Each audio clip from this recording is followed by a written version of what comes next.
this is what I was going to show you.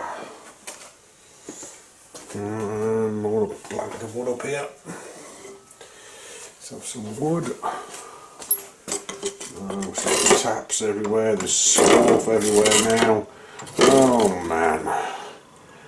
Things aren't happening how I want them to happen. Especially with this. So, as we can see, that is a wind turbine. It's not a very big one, it's a 500 watt wind turbine. And it had some problems. It started making graunching noises.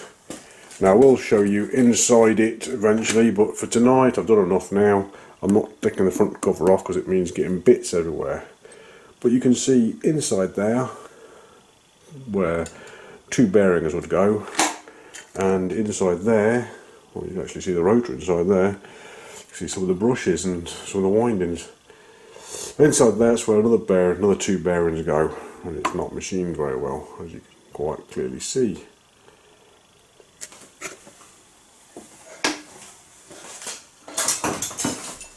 There's a standard bit of scaffolding bar, something like that, and clamps on with 4 clamp bolts. Okay, and then that is slipped into the bearings. Let's say it's a pretty loose fit, and the slip ring, which transfers the electricity from the rotation of the wind turbine gimbling to the wires going straight down, screws in the top there. Now I have a problem, because our new wind turbine is not a pipe mount, it is a flange mount. Oh, we can see how bad the yaw bearings were because it was wearing into the aluminium here. I'm going to sneeze. So, a couple of things there. This is the original bearings which went down there. It's got a bit of a burr at the top of it, it's got a bit of a hammer mark on this side. But they went on there, 2 of them, and they went into the bottom of the wind turbine houses, and that allows the wind turbine to turn into the wind. And these bearings were 6007 RZs, 2 of them. And I thought to myself, if after 2 years that's happened to them, where they've let go, got a bit graunchy, and allowed that amount of play to happen, I want to upgrade them a little bit.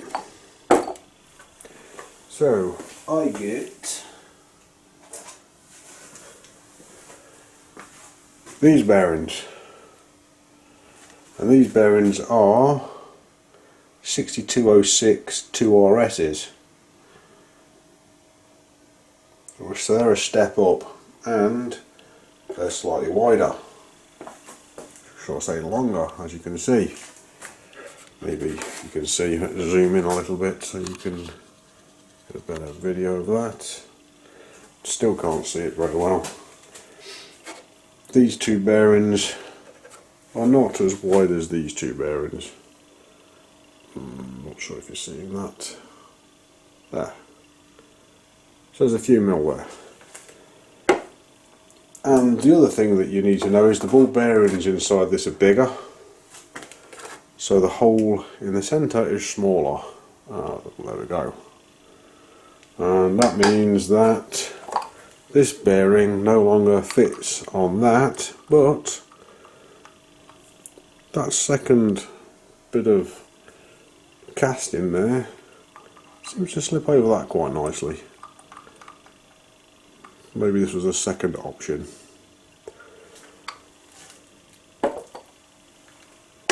So as you can see, there's a few things to sort out there. Now, these are the bearings, and they're identical. These are for the rotor. Let's zoom out again so we can see things. So these are bearings for the rotor. or the turbine blade, whatever you want to call it, and they are 6203Zs, so they're shielded bearings, and they let go seriously. That one's way overheated and completely knackered. So there's that one. That one's just a bit graunchy. It's okay, graunchy. And that one's just a bit graunchy, but they've got that much play in them. I think I can actually demonstrate it anywhere. They've got that much play in them that the rotor had started hitting the stator. So these are no good anymore. And since they only lasted a certain amount of years, again, I wanted to upgrade them. So I got 6203 RS, which is a sealed bearing instead of a shielded bearing, which will keep the greasing better. And these are high speed bearings, so I should imagine once the grease gets hot in those, it just flings out everywhere. But again, I have a little bit extra space because these bearings had, well, spaces in between them, if you want to call them spacers. So on the other side I got a double row bearing, I think. Let me see, what do they get?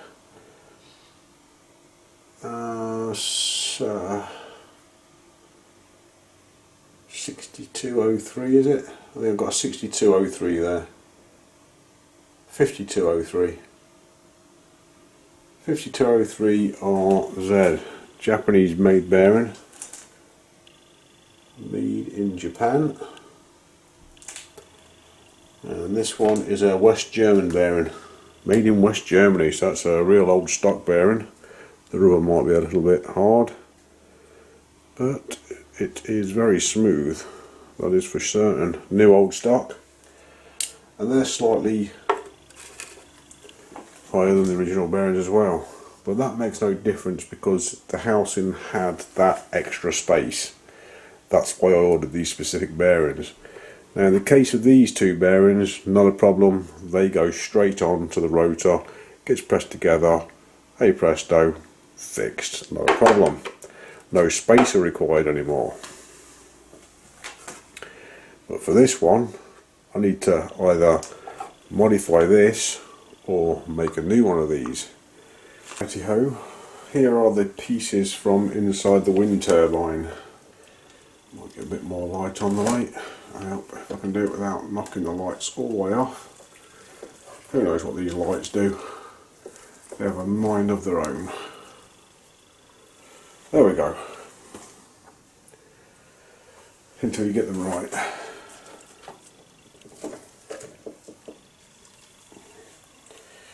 So this is the slip ring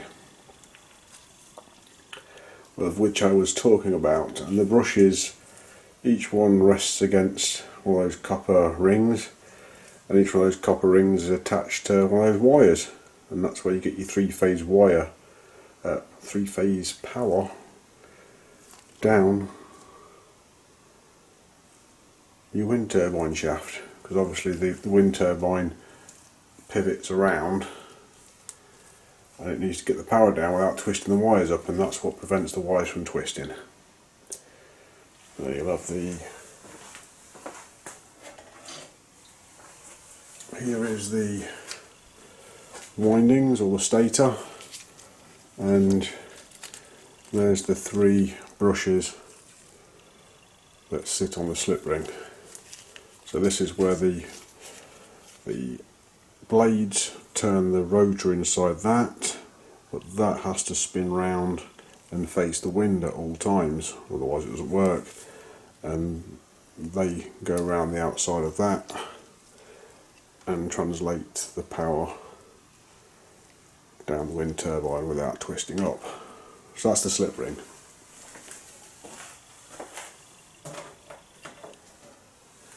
For my big wind turbine I made the slip ring because the one that came with it was inadequate.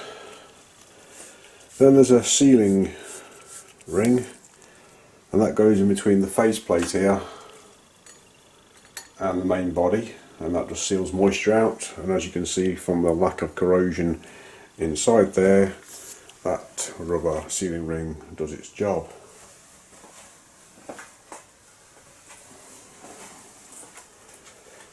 Now each bearing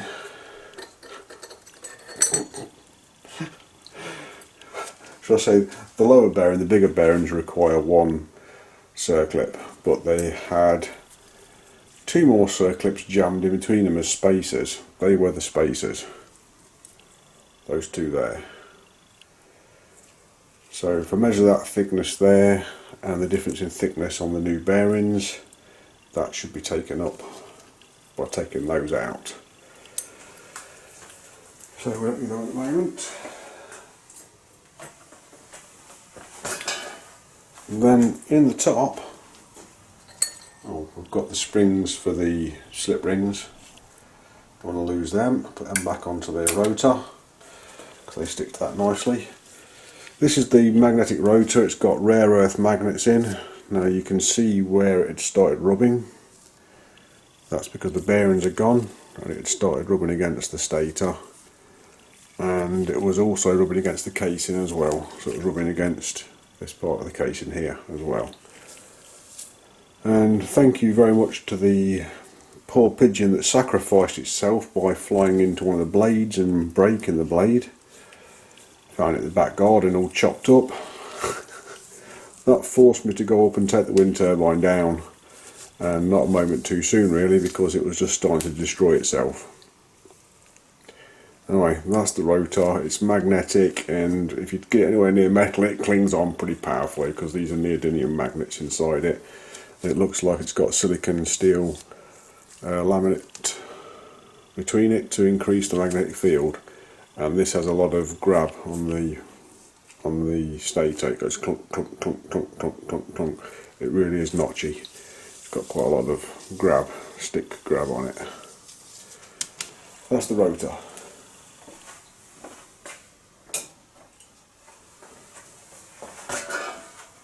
We'll kick that again, shall we? Keep on kicking that. Then the blade assembly has a nut inside it which threads onto that. And then to stop it from unnutting itself, although it is a nylock, there's a bolt and washer which hold it on. This bolt here is what holds on the slip ring to the whirligig, to this bit here, to the base mount which we were looking at before. So that's what holds the slip ring down there, and the three wires pass through and come out and go down the mast, as we can see.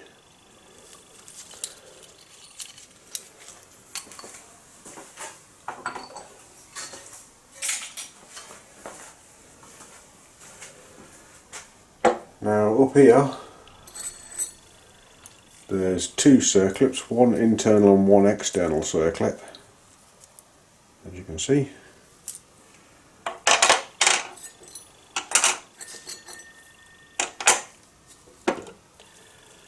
And there's room at the top there, there's a land in the top there for a circlip to go in. But where that external circuit goes, I don't remember. Okay, so the external circuit goes on there, in that land there. So I'll definitely need to get a new circlip.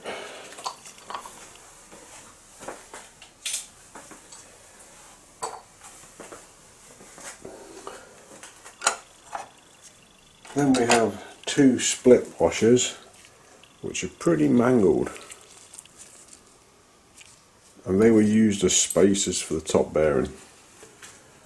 So that width there is what I'm taking out from between the two bearings. As you can see, they went over the shaft. This one not quite so well. Both went over the shaft. And that was the spacers in between the bearings at the front here. Right, so this shaft sticks through that way, so you can screw the blade assembly onto the front there. And we can see even the blade assembly was starting to rub as well. And I want to reassemble this. Now I'm putting it in with bearing fit. Right, so the second bearing's going in, and I should be able to just get to the circlip land. Can you see that? I can just get the circlip in there now, so they fit perfect. And to be fair, they're that loose that, well,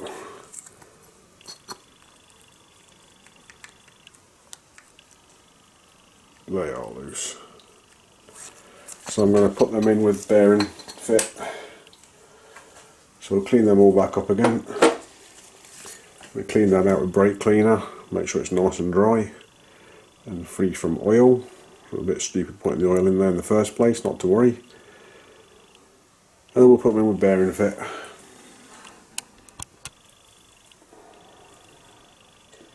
So it goes in.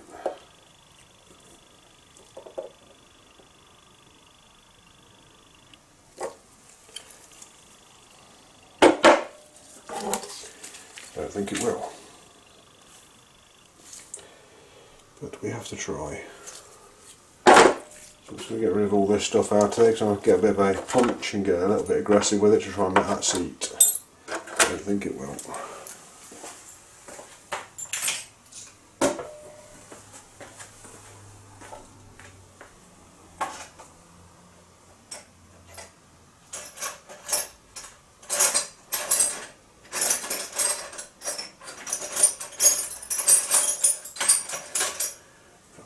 Punch that has got a sharpened edge on it. Right, let's see if we can get this in.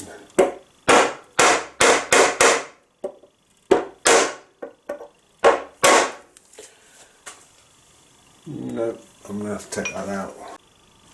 So as you can see, that wasn't working. It was quite good anyway, because I'd put the big bearing in first, which I didn't want it that way. But I'm going to have to take out a little bit to allow that to go down a bit further, so I'm going to have to set it up maybe in the 3-jaw. I'll clock it in the 3-jaw and see what it says, but more than likely I can get the 4-jaw out, stick it in there. So I've got the faceplate in the 3-jaw, and I'm just testing it for run out. And I have -2 plus 4, that's 6 thou run out. It's way too much. So I'm just going to turn it.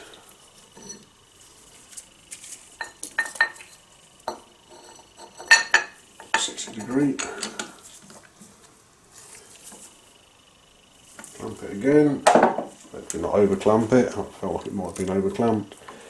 Bring it onto that.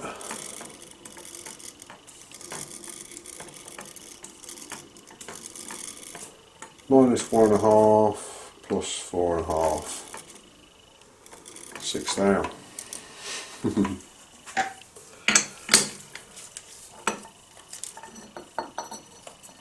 We're going clockwise, so we'll go clockwise again.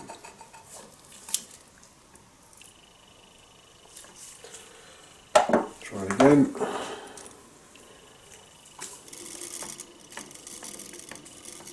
Oh, that is better.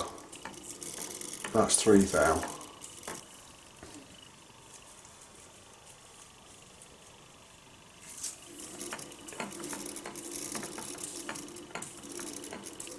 And we've got 3 thou again. Let's try tightening it up.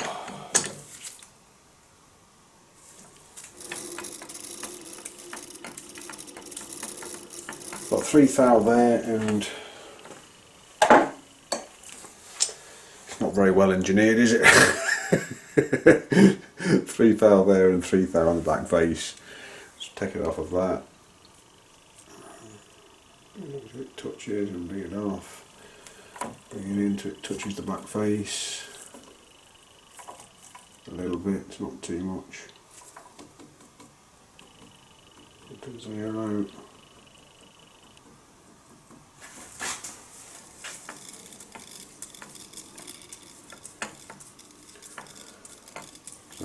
3 thou on that. I think if I missed that, that's the low spot, and take the rest of it. So that's the high spot there. Let's just take that high spot out.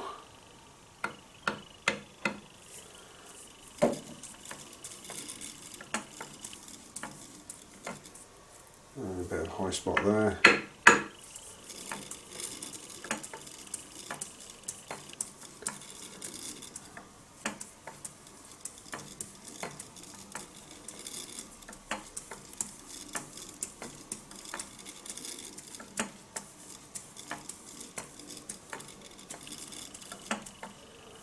I think that is straight. I think there's just a low spot in there. Been out.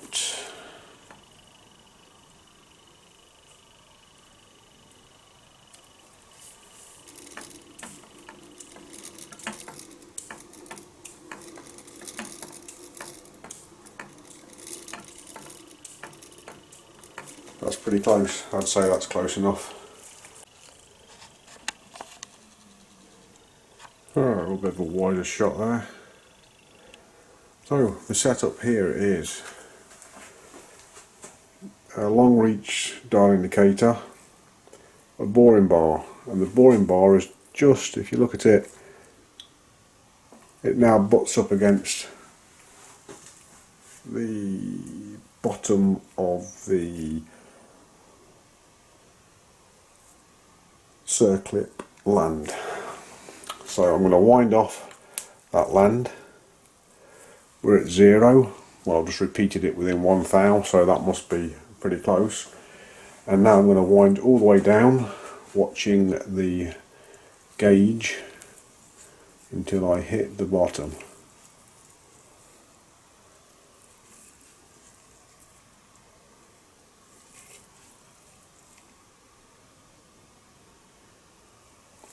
That's 1 inch 110. Okay, 1 inch 110 it is. So we'll just put that in there as 1 inch 110. Into inch mode. 1 inch.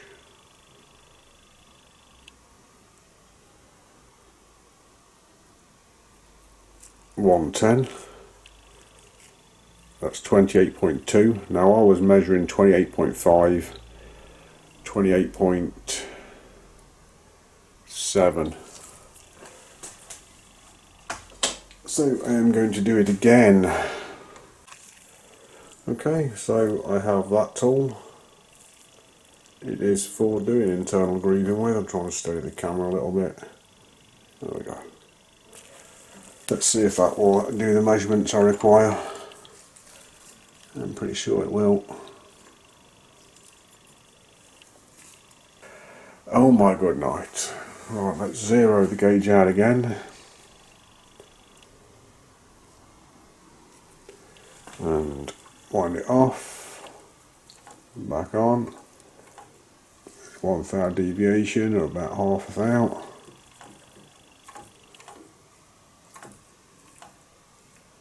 Yep, that's 0. Out of the land, or the groove, down to 1 inch 1 something or other, about here. Oh, and that is 1 inch 1 16 and a half. 1 inch 1 16 and a half, which makes sense. So that's alright then. 1 inch 1 16 and a half.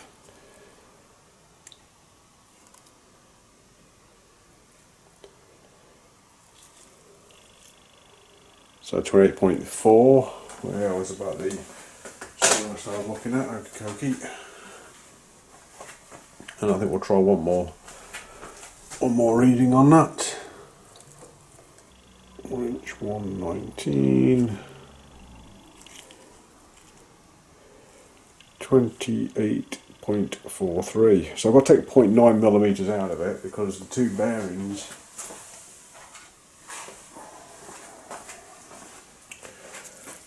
So 2 bearings, 29.4 together. Okay, down here I have a DTI setup. Here I have a 0 setup, and that is winding backwards with a 0 setup, and I'm in the land at the 0 point at the back. So I'm just going to wind out of the land completely. I'm going to take the 1/2 mil out. Well, we would do if we set it to a reasonable speed. It won't be too hard on it. We've got a reasonable speed on there now. I'm going to take the 1/2 mil out in one cut, I believe. And we'll take 0.25. Let's take 0.25 out. So that's 0.27. It's a bit more than 0.25, but it's 0.27. And we're going to take this into a 0.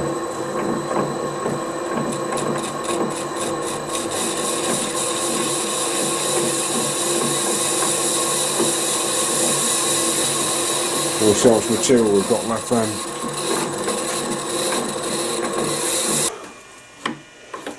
If we get it out of the way. Put that tool in. Lock her in. Get a 0. There we go. So this time when I get a 0 I'll be happy about it. Well, that's a 0.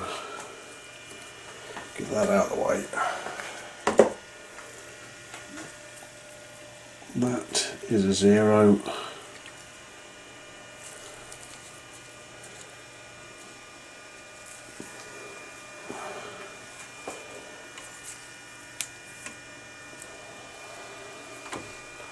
Get a 0 in here.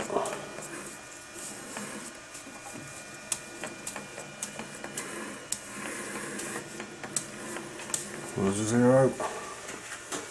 And we need about 0.3 out, 1.9, about 0.6 out this side.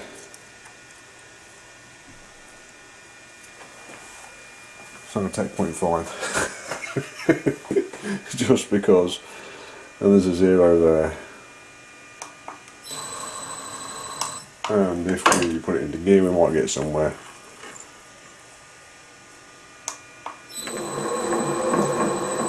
So we'll put on a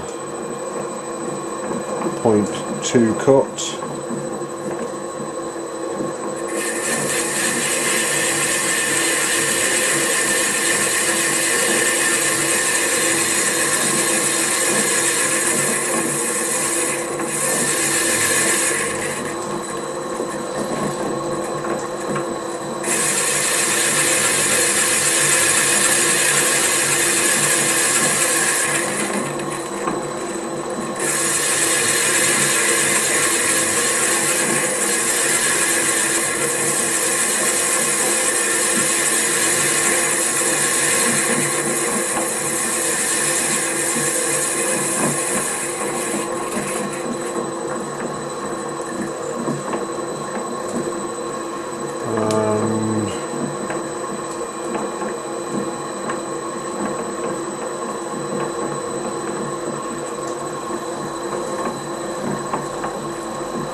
.53.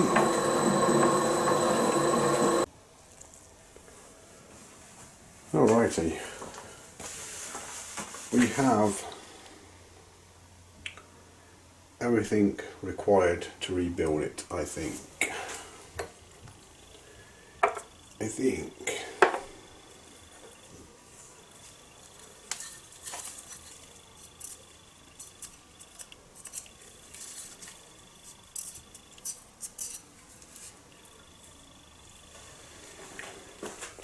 So the bore got a bit excessive and the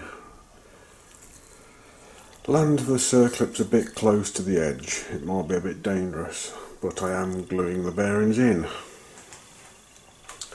Because of all that, I am going to have to use the wavy washer, which I think is probably probably could practice anyway, but the wavy washer is going to have to be used.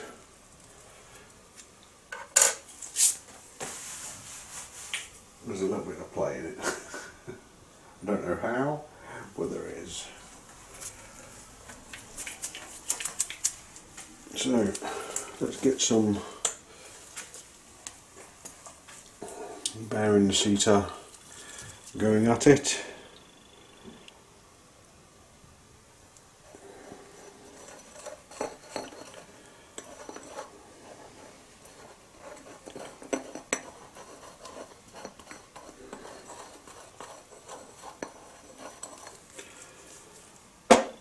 And this time we'll put the small bearing in first because that's the way it's going to go.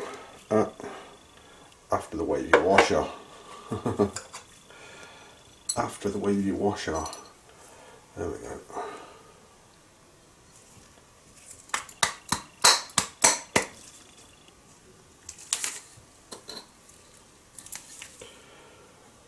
So she's in there. A bit more bearing fit.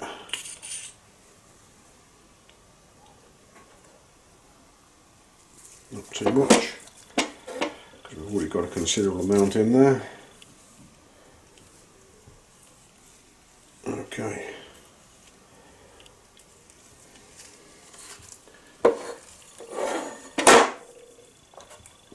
Give the bearing a little bit of a wisp around the outside with that bearing fit. And in she goes.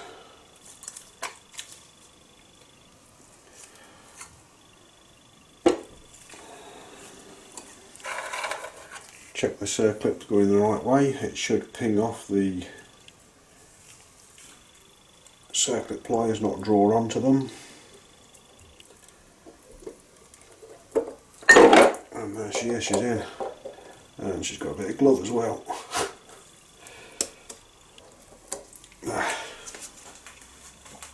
So the two bearings are in. They're pre-tensioned via the wavy washer.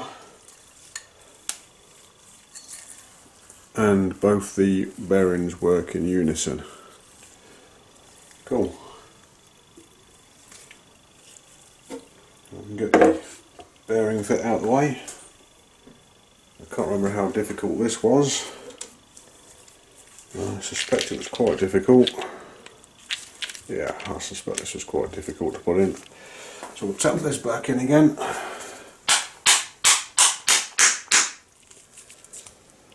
So that's the shaft back into the rotor.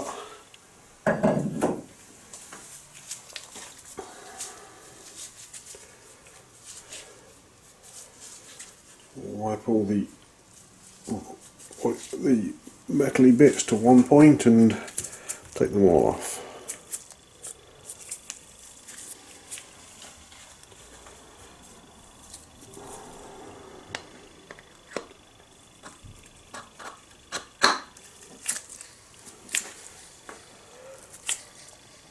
And there we go, the rotor is reinstalled.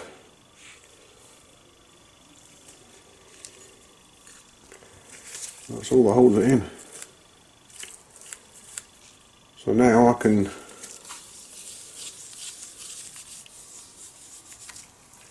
put the rest of the wind turbine back together.